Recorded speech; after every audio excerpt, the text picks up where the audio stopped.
Estamos de volta com mais um bloco do programa Bom Dia Cidade. E nesse bloco vamos entrevistar o Dr. Jorge Ferradeira, médico e também historiador. Ele vai falar sobre proclamação da República. Bom dia, Ferradeira.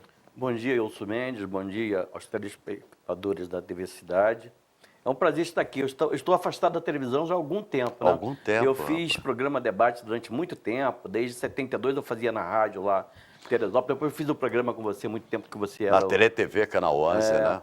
E muito tempo fiz o programa. Mas há muito tempo que eu não participo de programa de TV na cidade. Mas continuo nativo aí. Continuo atendendo no Centro de Saúde Estadual ali do... Há quantos anos, Ferradeira, você atende? Eu sou médico em Teresópolis desde 1979, ou seja, eu tenho quase 40 anos de profissão. Quantos mil pacientes você atendeu? Em 2013, foi feita uma estatística no relatório do SUS, eu estava com 250 mil atendimentos. 250 mil atendimentos registrados oficiais. Isso foi até o Conselho Municipal de Saúde me conferiu uma moção de agradecimento. Eu até agradeço. Junto com o pessoal da Associação de Diabéticos. ADT, né? E eu fui a uma reunião do Conselho Municipal de Saúde e fui agraciado com uma moção de agradecimento. Eu estou exercendo a medicina em Teresópolis há muito tempo. Continuo lá no Centro de Saúde e continuo no meu consultório, que é em frente ao antigo fórum, no edifício Marco. O endereço do consultório? Edifício Marco Central, Avenida Núcio Meira, 350, sala 205, telefone 2742-8616. Depois o nosso Gabriel estará anotando aí. Vamos repetir o endereço, Ferradeira? Avenida Lúcio Meira, 350, sala 205, telefone 2742-8616, em frente ao antigo fórum. Edifício Marco Central, não é isso? Edifício Marco Central. Vamos falar de proclamação da República. Ô, Ferradeira, como você define o modelo de república do Brasil que foi implantado pelo Marechal Deodoro? É interessante você observar, primeiro, há um detalhe, eu sempre gosto de focalizar a história sobre o aspecto pitoresco. O Deodoro, o médico do Deodoro, Carlos Grossi, ele tinha uma casa no Alto, em 1889. Ele era casado com a dona Minoca, que era irmã do José Augusto Vieira, que foi construtor da Estrada de Ferro Teresópolis. E no dia da proclamação da República, o Deodoro era portador de uma doença pulmonar obstrutiva crônica. Ou seja, tinha uma asma, um enfisema. Ele estava passando muito mal. E a esposa dele pediu para que um soldado, um ajudante de ordem dele, fosse procurar o Carlos Grossi, que morava próximo, ali no centro da cidade, na Rua das Marrecas, e que fosse procurar o Carlos Grossi para atendê-lo, que ele estava passando muito mal. O Carlos Grossi estava em Teresópolis. Afirma o Carlos Grossi que se ele estivesse no Rio de Janeiro, ele teria proibido o Deodoro da Fonseca de marchar às frentes das tropas. Recomendação médica. Porque não havia condição. Ele realmente ele foi colocado em cima de um cavalo e comandou lá o golpe contra o Dom Pedro II. E o Deodoro era um negócio interessante. O Deodoro era monarquista convicto e muito amigo do Dom Pedro II. Muito Quer dizer, amigo. monarquista. E monarquista. E implantou a República. Depois, o Floriano Peixoto deu um golpe no Deodoro. Quer dizer, o segundo presidente da República, o Floriano Peixoto, deu um golpe no Deodoro e assumiu a República. E o terceiro presidente da República, preste atenção vocês, moradores de Teresópolis, governou o Brasil daqui de Teresópolis. Em 1897, o Prudente de Moraes teve um problema pulmonar. Quer dizer, tudo ligado a problemas pulmonares. Teresópolis e problemas pulmonares. Aí ele veio aqui para Teresópolis, o sítio dos Canholi, que era o sítio do José Augusto Vieira, do construtor da Estrada de Ferro, que era um homem rico. Que vem a dar o nome ao distrito, a localidade de Vieira? José Augusto Vieira, uma das figuras mais importantes da história de Teresópolis, que é o homem que faz a Estrada de Ferro. Esse José Augusto Vieira era um homem muito rico, convidou o Prudente de Moraes para ficar um período aqui, ficou alguns meses, colocou uma linha telefônica do Prudente de Moraes para que o Prudente de Moraes pudesse governar o país. E essa linha telefônica é uma das primeiras instaladas no estado do Rio, a primeira do estado do Rio, que comunicava Teresópolis ao Itamaraty, onde hoje é o Palácio do Itamaraty. No centro da cidade. No centro da cidade, perto da Central do Brasil. Ali era a sede do governo federal, não era no Palácio do Catete. O Palácio do Catete foi comprado depois. Ali o Prudente de Moraes se comunicava com a sede do governo ali. E o vice dele era o Manuel Vitorino. Como o Prudente de Moraes sabia... É na Rua Marechal Floriano, né? Rua Marechal Floriano. No centro do Rio. No centro do Rio. Como o Prudente de Moraes sabia do acontecido com o Floriano Peixoto, e com o Deodoro, que o Floriano deu um golpe no Deodoro, ele ficou preocupado com o vice dele, Manuel Vitorino, porque o vice é um negócio interessante. Na história do Brasil, você pode observar, o vice está sempre armando uma cilada para derrubar, para né? derrubar o presidente para ocupar o governo. Isso é bastante Quer dizer, historicamente, o vice no Brasil está sempre tramando para o subir, vice, né? você tem que ocupar o vice, você tem que dar função para o vice para que ele não fique tramando isso. Agora, você veja, Teresópolis é uma cidade que era muito rica em história. Tanto é rica em história... Era porque hoje não é mais o... Eu acho Ô, que Ferradeira. Teresópolis tem uma vocação que ainda não foi despertada. Eu tenho sempre escrito sobre isso.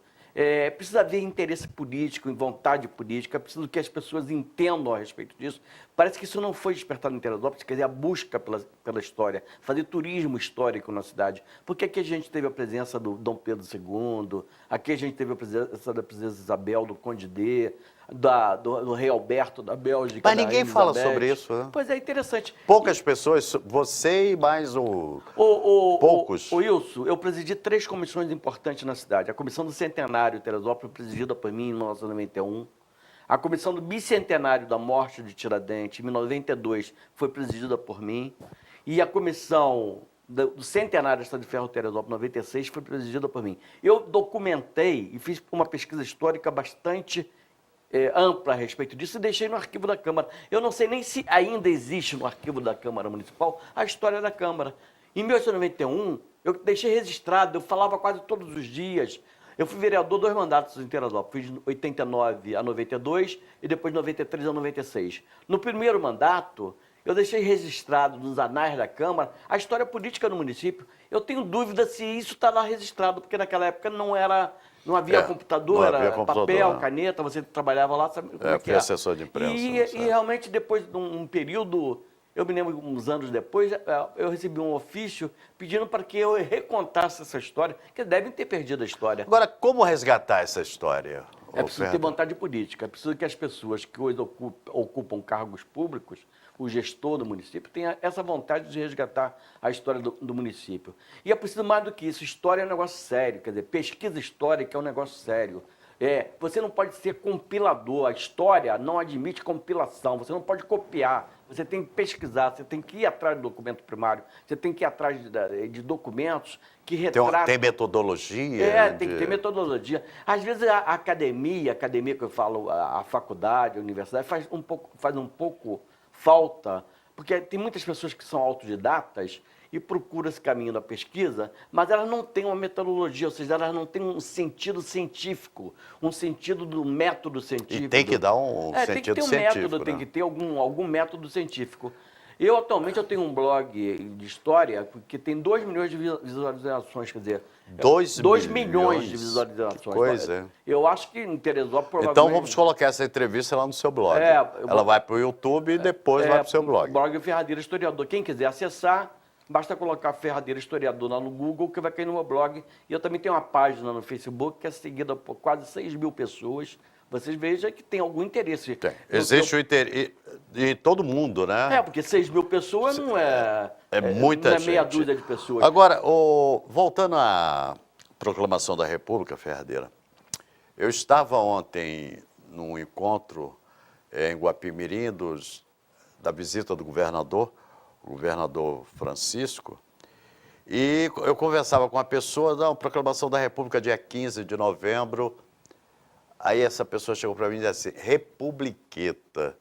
Como é que você vê a República hoje? Se fala muito em República, mas não se sabe, não se divulga o que é uma República. O que é uma República? A data da proclamação da República realmente nunca foi muito comemorada no Brasil, né? Por quê? É um negócio interessante. A política brasileira, quer dizer, a República Velha, que vem lá desde do Floriano, do Deodoro, do Floriano, Prudente Moraes, Campos Salles, Arthur Bernardi, Afonso Pena.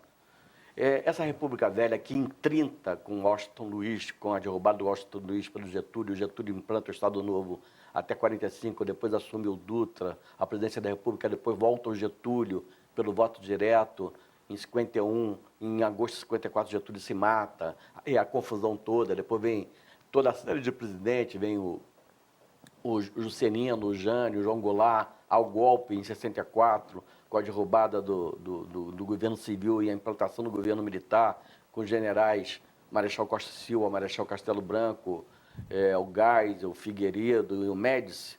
Quer dizer, essa república no Brasil, ela nunca foi vista assim, o povo nunca teve uma ligação estreita com a história da República Brasileira, porque você sabe, Wilson, que a política ela passa por...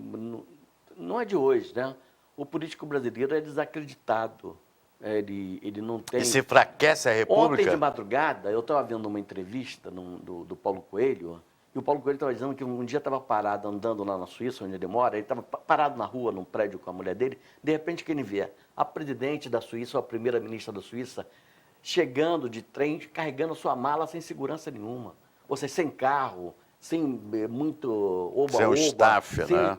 Aqui no Brasil, um presidente da República tem que andar com 10 mil de segurança. Senão ele não vai conseguir andar não na precisa rua. ser presidente da República, Não, qualquer um prefeito, detentor de cargo público. Porque o sujeito não é bem visto, quer dizer, o sujeito vai servir do poder, o sujeito não vai servir ao poder, o sujeito não serve à República, o sujeito não serve ao município. Como você definiria uma república? Uma república ideal? A república ideal é a república de Platão.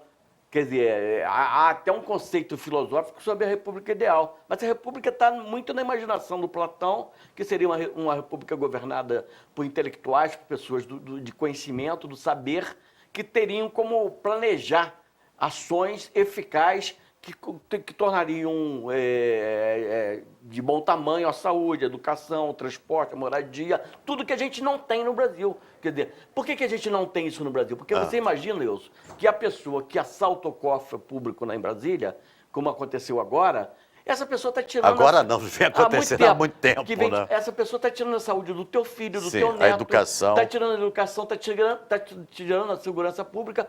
Porque isso aí no Brasil sempre foi assim, quer dizer, o pessoal pensa, eu vou ser deputado, eu vou ser senador, vou ser isso, vou ser aquilo, porque eu vou me dar bem. E no caminho não é por aí.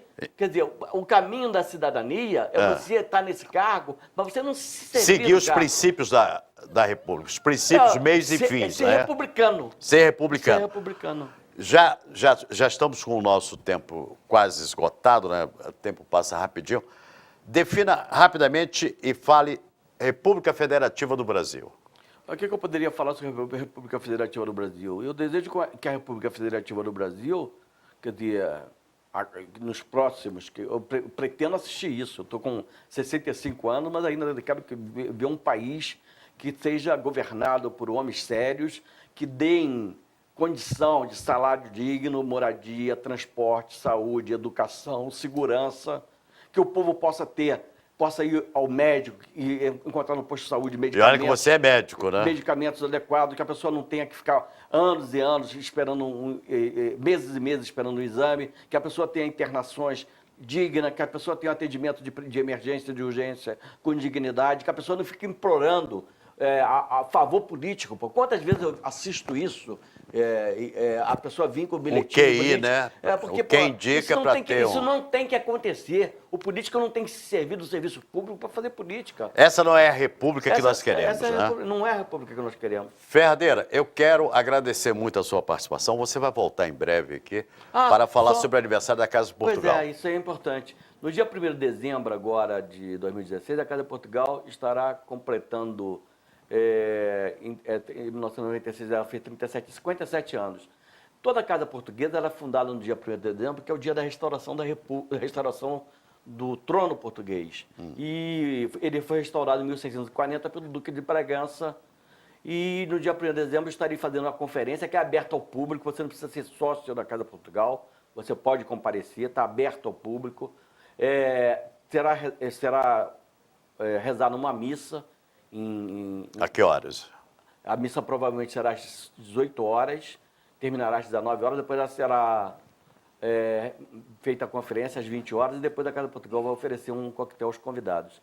Então, todas as pessoas que tiverem interesse podem comparecer. Dia 1º de dezembro, quinta-feira, às 20 horas. E nessa quarta-feira agora estarei fazendo a conferência lá no Rotary Clube Teresópolis Paquequé, que eu sou fundador e você é o presidente. Aliás, eu sou o único fundador que é ainda presente no clube. Exatamente, é no dia fundou 16 de novembro, 16 né? de novembro. 16 de A gente novembro, fundou então o clube temos... em 1986, quer dizer, nós estamos com 30 anos de fundação. É.